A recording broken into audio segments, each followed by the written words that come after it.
Vou embarcar aqui o Fernando Horta, ele está numa transmissão, acho que diferente, porque ele caiu, teve uma hora que tinha 2 Fernandos aqui. Fernando ao quadrado. Tudo bem, Fernando Horta, tudo caminhando? Tudo bem, está conseguindo me ouvir, Daiane? Estou conseguindo te ouvir, mas um monte de gente junto aí. Estamos um barulho aqui no fundo, vamos ver se eu consigo passar para um lugar com menos barulho. Eu estou num evento, mas exatamente esse horário eu tenho liberado exatamente para cumprir aqui. Melhorou agora? Melhorou bastante. Então agora está melhor. Eu estava aqui estou num evento sobre questões digitais, transformações digitais. O Miguel Nicoleles recém fez uma fala muito bonita. Muito bom, sempre bom a gente ouvir gente inspiradora, né? Muito. O Miguel é um parceiraço aqui também do 247 e é um fera quando se trata também de debate, de informação, etc. Horta, queria te ouvir um pouco sobre a participação do presidente Lula lá na reunião da CELAC. Hoje, no podcast, ele falou sobre esse assunto. Eu separei um trechinho daqui sobre essa fala dele.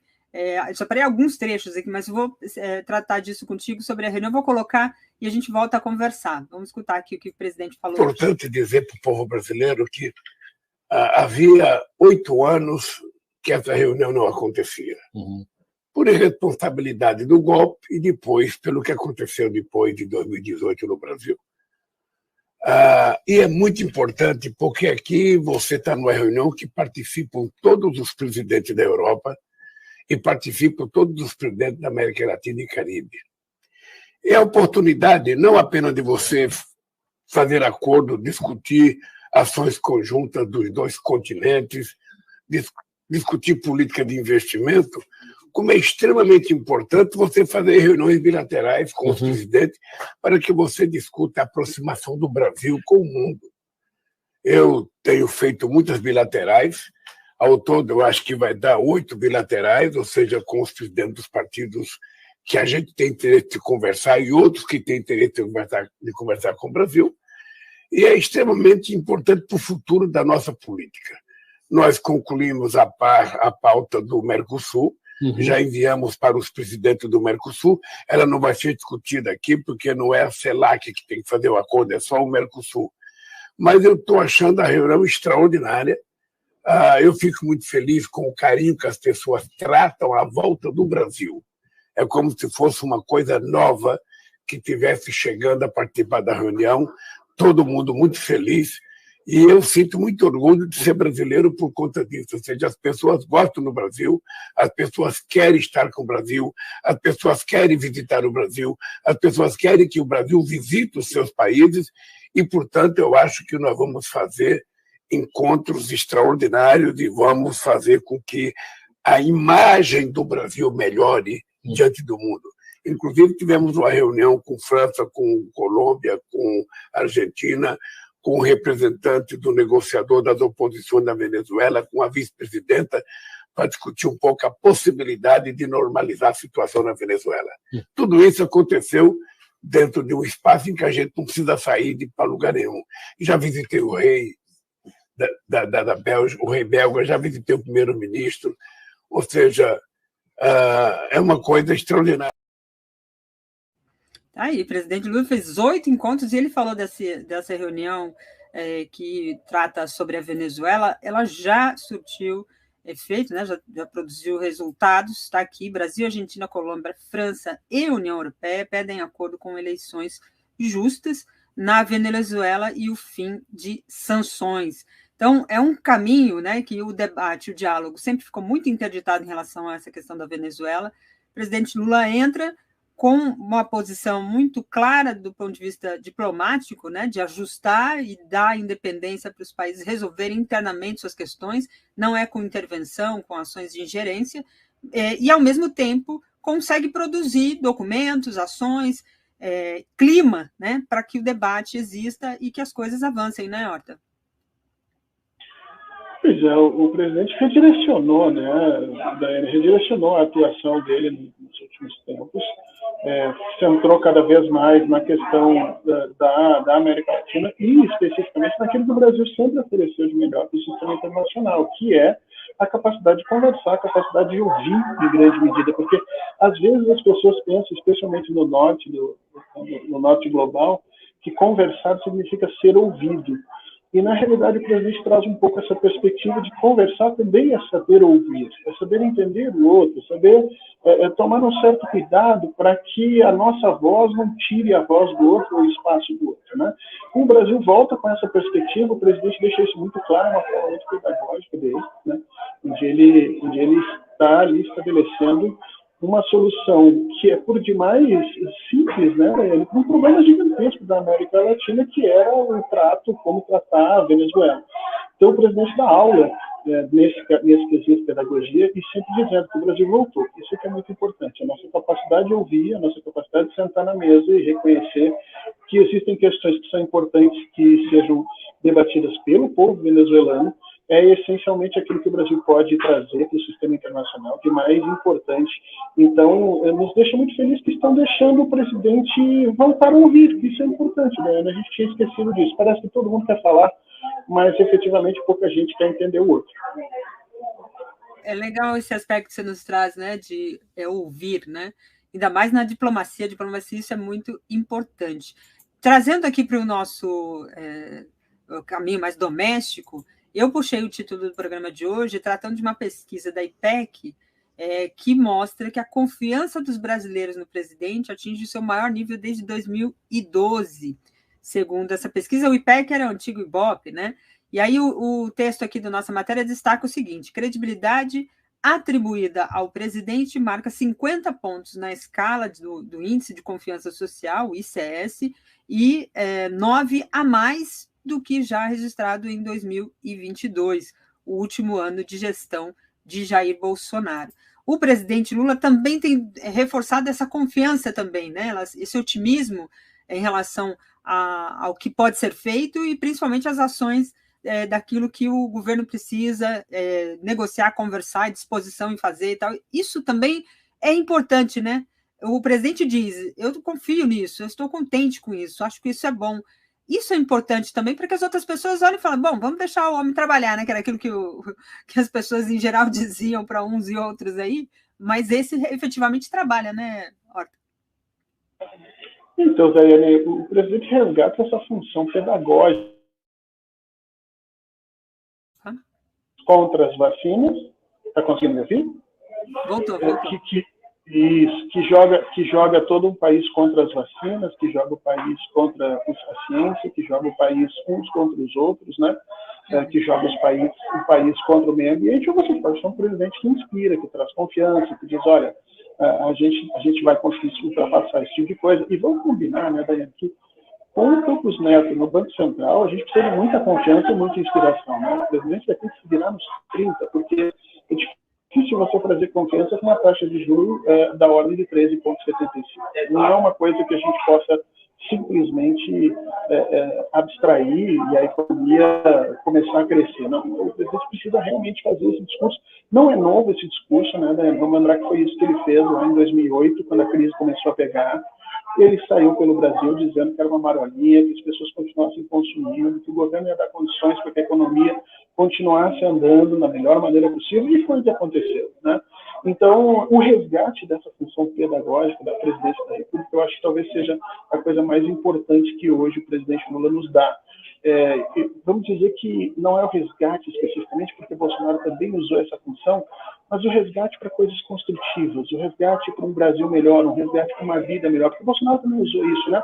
Só que o resultado dessa função pedagógica do Bolsonaro é, por exemplo, um nível menor de vacinação nas crianças, as crianças estarem no Brasil de novo sendo ameaçadas, por exemplo, de pegar novamente paralisia infantil porque se negam a vacinar. Então, a importância de um líder e a importância das suas palavras, eu acho que está muito bem demonstrada aí, que o presidente faz esse papel como ninguém, Daiane. Eu acho que poucas pessoas têm essa capacidade de inspirar e trazer as pessoas para um ponto melhor do que o presidente Lula. Perfeito. Horta, hoje, boa parte aí também do nosso noticiário aqui tratou sobre essa agressão sofrida pelo ministro Alexandre de Moraes do Supremo Tribunal Federal durante viagem, né, para uma palestra em Roma, no aeroporto de Roma, para brasileiros, né? Os agressores já prestaram depoimento hoje de manhã, né? O casal apontado como um dos pivôs ali da situação da agressão. Eles foram ouvidos hoje pela manhã, eles são da cidade de Santa Bárbara do Oeste, aqui do interior de São Paulo. Então, a versão dada à polícia hoje difere um pouco da primeira versão dada por eles e pelo seu advogado, de que havia tido só uma discussão e que o filho de Alexandre de Moraes estava exaltado e o Mantovani, né, que é o senhor de 70 anos, foi candidato a prefeito lá pelo PL, teria entrado para apaziguar os ânimos e tal, mas não houve agressão. Hoje a versão é de que não houve agressão, mas houve um empurrão. Eu não sei o que eles identificam como agressão e empurrão, e esse empurrão teria resultado aí na queda do óculos, do rosto do filho de Alexandre de Moraes. Isso por um lado. Por outro, surgiu também a informação de que esse candidato do PL teria tido como vice um integrante do PT nessa eleição, nessa candidatura que teve lá na cidade de Santa Bárbara do Oeste, né? E por isso ele não seria um bolsonarista tão raiz assim, tal. E aí tem imagem dele com uma charge do Lula, enfim. Me parece uma estratégia para dizer, olha, não me ataque tanto, não fiz tudo isso, não sou bem assim e tal, porque meu vice era do PT. Enfim, essa conversa ainda está muito estranha nesse jogo aí de versões. Mas o fato é que as imagens que estão, e segundo a Polícia Federal, tem um número abundante de imagens, vão demonstrar ali, além das imagens do próprio aeroporto, as imagens das companhias, vão demonstrar ali o que de fato aconteceu, o que ocorreu, e a investigação só acontece a pedido do ministro Alexandre de Moraes. Então, acho difícil o ministro querer justamente pedir imagens se o filho dele tivesse cometido uma agressão.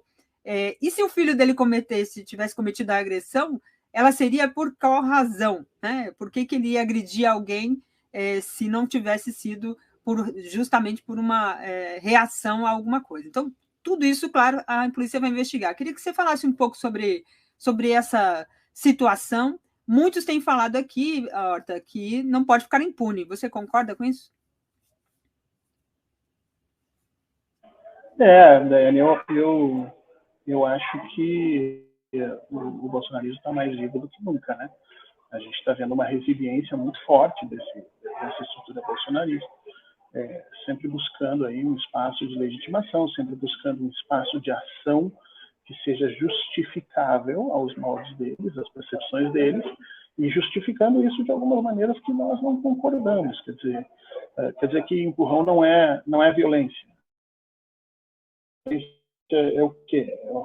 Né? E, na realidade, o que nós temos que atentar é que talvez isso tudo esteja nos dizendo, Daiane, que para combater efetivamente essa fascistização do Brasil, não basta só as ferramentas jurídicas, né? Não basta você processar, punir, é preciso também que a gente trabalhe na mudança da concepção social, para que algumas questões não possam mais ser vistas como normal, né?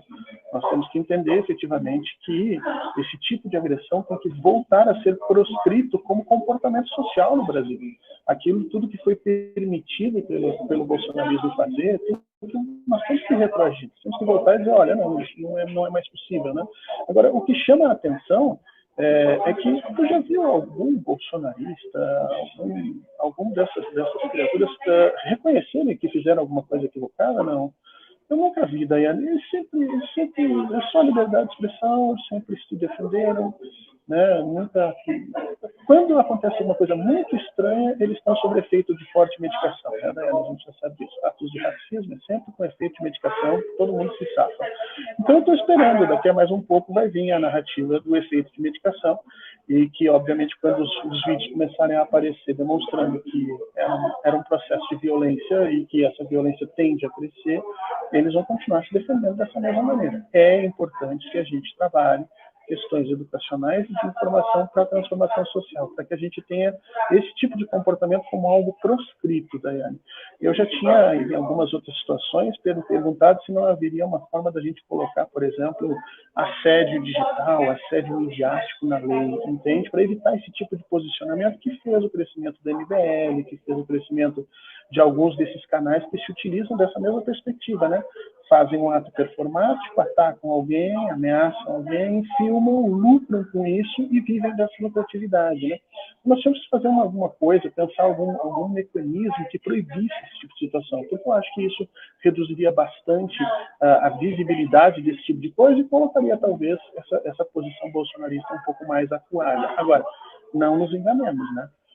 Isso mostra que eles estão, como se diz lá no inglês, né, vivos e chutando, ou seja, eles ainda estão com muita força no Brasil, capazes de achar que podem fazer isso num ministro do Supremo em Roma. Então, assim, nós precisamos pensar. Parece que aqui em Brasília os outros ministros também começaram a ver esse problema como um problema mais sério, até com um certo receio de que as coisas possam piorar. Vamos ver se eles tomam alguma decisão um pouco mais educativa, não só punitiva nisso, do ponto de vista jurídico, mas também educativa do ponto de vista social. Agora, Horta, tem uma outra informação, a gente está contemplando no nosso site, é que diante dessa inelegibilidade de Bolsonaro, muitas coisas têm acontecido lá nessa base bolsonarista, né? Tem essa informação aqui, ó, Poço Sem Fundo, esse foi o título da nossa matéria aqui. Evangélicos querem lançar Damares Alves à presidência em 2026. Então, senadora seria a aposta da bancada evangélica após a inelegibilidade de Jair Bolsonaro. Então, evangélicos trabalhando com um nome. Tem a Michele, que também é cotada, né? E aí junta-se a esses nomes femininos, por conta também de um eleitorado majoritariamente feminino, tem também o nome do Zema, e aqui de São Paulo do Freitas, né? Então, queria ouvir você diante desse cenário, desse bolsonarismo anencéfalo, né, que tenta ali encontrar um personagem, um nome para chamar de seu. A Damares não me parece ser essa que possa herdar isso. É claro que isso pode ser construído a partir de uma série de questões. O Bolsonaro também não seria esse personagem, né, da direita e da extrema-direita brasileira, e se tornou esse personagem que tem esse eleitorado aí, pelo menos na cabeça do PL, nas mãos, né? O bolsonarismo pretende se reinventar, né? Como já sentiu o golpe, já sentiu que talvez Jair Bolsonaro não tenha condição alguma de ser votado, ele já começa a se reorganizar, a testar nomes frente ao eleitorado. Você vai testando aqui, a Damares, a Michele. Vamos ver quem efetivamente melhor consegue condensar esses nomes. Eu, efetivamente, não consigo, não acho que isso vai ser um processo calmo para o bolsonarismo. Isso vai ser um processo muito traumático, porque Jair Bolsonaro não aceita ser colocado na condição de segundo lugar, né? Ele é sempre o protagonista, ele é sempre a figura central. Então, isso vai ser um processo longo, doloroso, mas que eu acho que todo movimento político, de alguma maneira, tem que passar. Uma pena é que isso nos mostra que esse é um tipo de resiliência, de um tipo de pensamento político que talvez não seja o melhor para que a gente possa pensar no futuro do Brasil, né? Exatamente. Vamos ver como é que isso se desdobra. Não caiu. Você está comigo ainda. Está me ouvindo? Agora caiu. Ele falou, eu caí, e eu ia dizer não caiu, mas agora definitivamente caiu. Vamos ver se ele retorna aqui. A transmissão ainda está segurando um pouco. Vocês podem reparar que eu não abro a tela da janela dele para ocupar todo o espaço, justamente para não puxar muitos dados da transmissão que o Horta está fazendo ali com a gente. Aqui. Oi, Horta, agora você voltou. Eu vou colocar aqui. Tem uma postagem feita pelo Donald Trump hoje, e ele informa que foi avisado pelo Departamento de Justiça norte-americano de que ele é alvo, né? Ele é alvo de investigação sobre a invasão do Capitólio lá de 6 de janeiro, e a tentativa de desfazer lá os resultados das eleições. Até então, o Trump não estava nesse rol de investigados, porque até já tem condenados, tem gente presa, condenados justamente por morreu pessoas. O ataque ao Capitólio é considerado ali um atentado à democracia norte-americana, né? Como é que você vê essa informação em meio a esse processo de eleição lá nos Estados Unidos? E comparando aqui um pouco, né? O Bolsonaro está ainda no centro das investigações aqui de uma série de questões, tanto do dia 8, a questão da vacina, da fraude das vacinas, a questão das joias, tem muita coisa que o Bolsonaro tem que responder também, né? Olha que interessante, Daiane. No caso brasileiro, foi-se escolhido uma estratégia de colocar Jair Bolsonaro desde o início na condição de investigado, ou de pelo menos um dos investigados, né? Não sei se isso por coragem do ministro Alexandre de Moraes ou pela violência com que efetivamente os ataques ao STF ocorreram, mas o Brasil teve essa característica de colocar sempre Jair Bolsonaro no centro desse processo. Então, nunca foi novidade para os eleitores de Jair Bolsonaro de que ele viria efetivamente a ser responsabilizado pelos atos que cometeu. Já no caso do Donald Trump, a estratégia dos democratas e, obviamente, da justiça norte-americana foi invertida, foi o contrário. Foi começar a levantar questões que fossem laterais e deixar efetivamente para colocar Donald Trump no centro desses processos mais próximos da eleição. Vamos lembrar que nós estamos há um ano da eleição norte-americana no ano que vem, né? Então, nós vamos poder avaliar, a partir de agora, qual das duas estratégias estava correta. Se essa estratégia anterior de apresentar armas e deixar com que o bolsonarismo efetivamente se prepare e se defenda, inclusive tentando um golpe, porque não vamos lembrar, o golpe do dia 8 de janeiro é também porque os bolsonaristas sabiam desde o início que todos pagariam pelo que estavam fazendo. A gente pega as mensagens que estão ali no Mauro Cid e tal, e ele diz muito claramente, o presidente vai ser preso. Então já havia essa perspectiva, né? Agora, vamos ver se os norte-americanos têm melhor sucesso nessa situação, porque agora o Donald Trump vai usar isso como forma de perseguição política. Vai dizer, olha, eu estou sendo perseguido às vésperas da eleição, estou sendo perseguido porque sou candidato, estou sendo perseguido porque tenho mais condições de vencer. Esse discurso é um discurso muito forte, mas as instituições norte-americanas também são fortes, viu, Daiane? Então, é um embate pesado que está acontecendo ali, mas a gente vai ter que avaliar isso com certo cuidado. Eu ainda aposto que o caminho brasileiro é pelo menos mais ético. Ele é melhor, mais organizado e ético. Agora, talvez, no caso dos Estados Unidos, a escolha dessa estratégia de deixar Trump para o final dê mais resultados. Aí a gente só vai saber mais no futuro. Tem muita coisa para apurar ali ainda. Horta, voltando aqui para a questão doméstica, ontem saiu a informação, né, da contração, aliás, de 2% da economia em maio, né? E o Fernando Haddad, ministro da Fazenda, apontou muito objetivamente de que esse resultado é por conta dos altos juros, né, que está pesando, ele usou esse termo, né, está pesado, muito pesado para a economia. A questão, se você falou já um pouco do Campos Neto, né, queria que você aprofundasse um pouco mais sobre essa situação que vai se configurando em relação ao Campos Neto. A base bolsonarista diz que ele é que está contendo a economia, que está ajudando a economia a ficar estável, porque se não fosse ele para segurar a inflação, o Brasil já tinha ido para o buraco. E o governo e o resto da sociedade, empresários, investidores, e até o próprio mercado, né, dando sinais aí de uma certa valorização até da condução do Fernando Haddad na pasta da Fazenda, dando conta de que já deu, né, em relação ao juros, já deu, está na hora de abaixar. Como é que você vê isso? A situação do Campos Neto vai permanecer como está? Ele vai ficar por lá?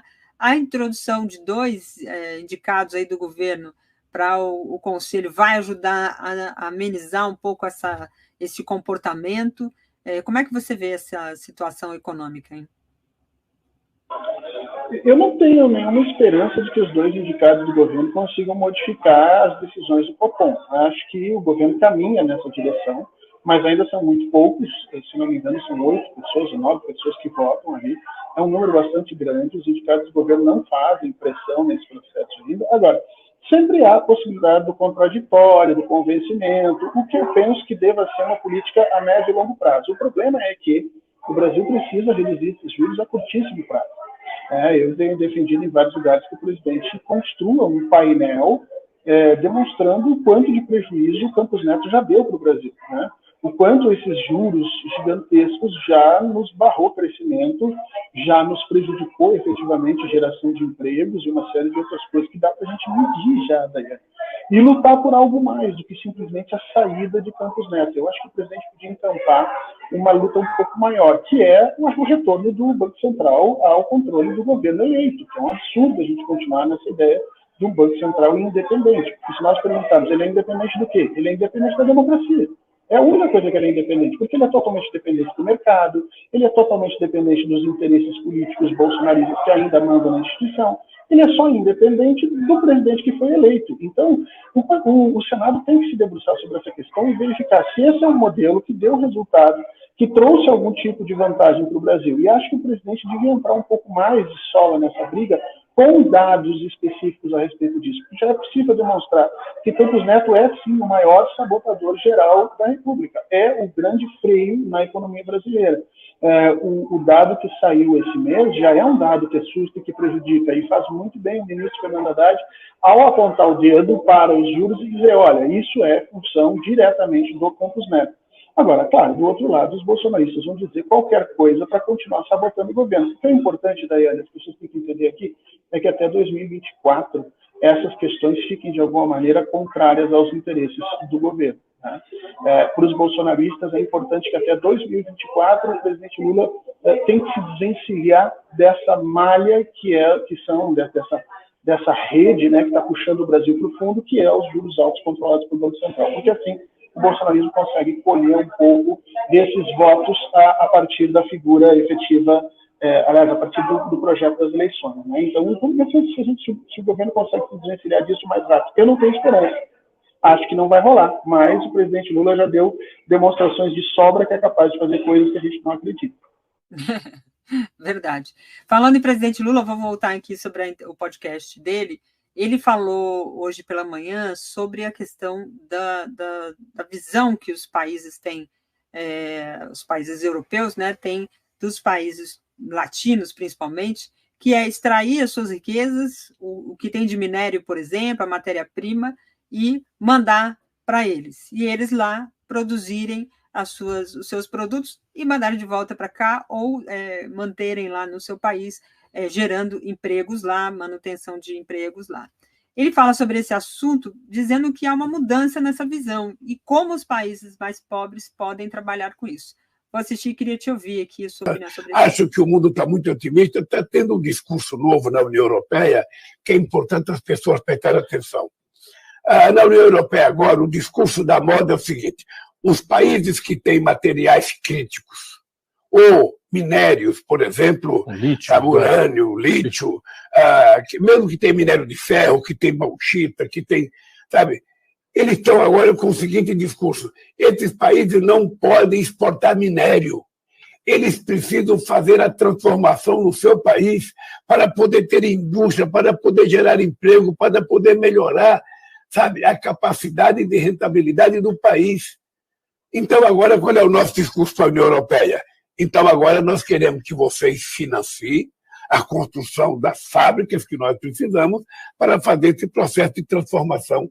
Eu achei uma evolução no discurso, porque antes, você pega no caso do Brasil, as empresas tiram minério e exportam, tira minério e exporta, tira minério e exporta e deixa um buraco lá. Agora, não, eles estão dizendo, não, ao invés de exportar só, faça a indústria lá, faça uma siderúrgica, para você fazer emprego acontecer no seu país. Esse é um discurso novo na União Europeia que eu acho que o mundo precisa aproveitar para que os países pobres ou os países em desenvolvimento que têm minérios possam se desenvolver. Essa lógica, dentro de um aspecto geral, ela é importante, mas ela é histórica, né? Essa lógica europeia e imperialista, né, Horta?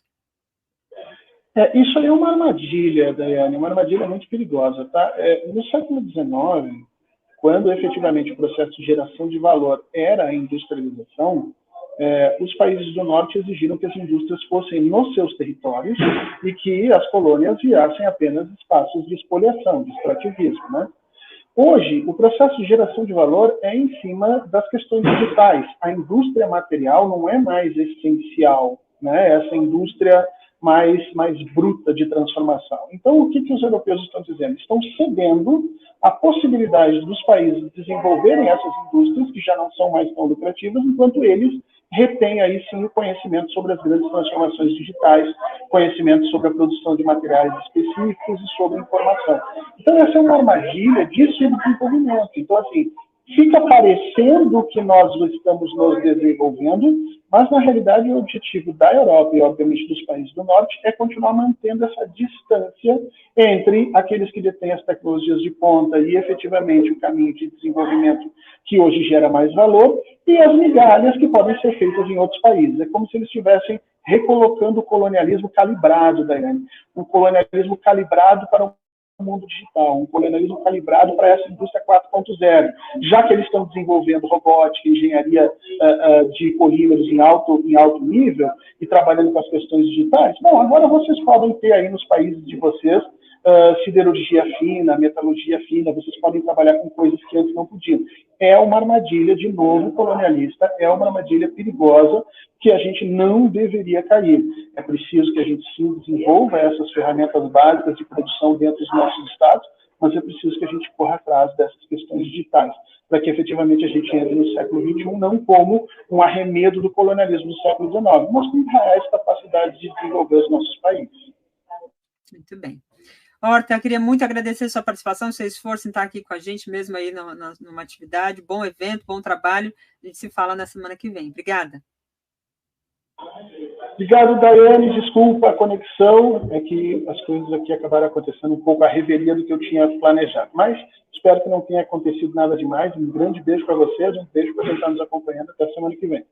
Até a semana que vem. Muito obrigada.